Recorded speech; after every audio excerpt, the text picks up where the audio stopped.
Una police station ખાતે નોંધાયેલા પ્રોહિબિશનના ગુનામાં આ કામને ફરિયાદના મિત્રનું નામ આરોપી તરીકે ખુલેલું હતું, જે ગુનાની તપાસ આ કામના આરોપી નાઓએ કરી હતી અને ફરિયાદીના મિત્રને ગુનાના કામે અટક કરેલ અને રિમાન્ડ દરમિયાન ફરિયાદીના મિત્રને માર નહીં મારવા તેમજ આ ગુનામાં ફરિયાદીનું નામ આરોપી તરીકે નહીં ખોલવાના અવેજ પેટે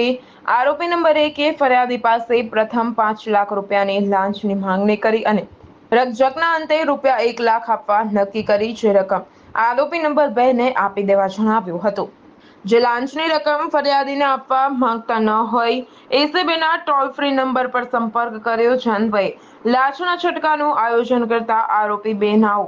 લાંચના છટકા દરમિયાન હેતુલક્ષી વાતચીત કરી આરોપી 1 વતી લાંચના નાણાં રૂપિયા 1 લાખ સ્વીકારી સ્થળ પર પકડાઈ જઈ એકબીજાએ મદદગારી કરી ગુનો કર્યા વગેરે બાબત સામે આવી છે। Bureau report, Mahadev news.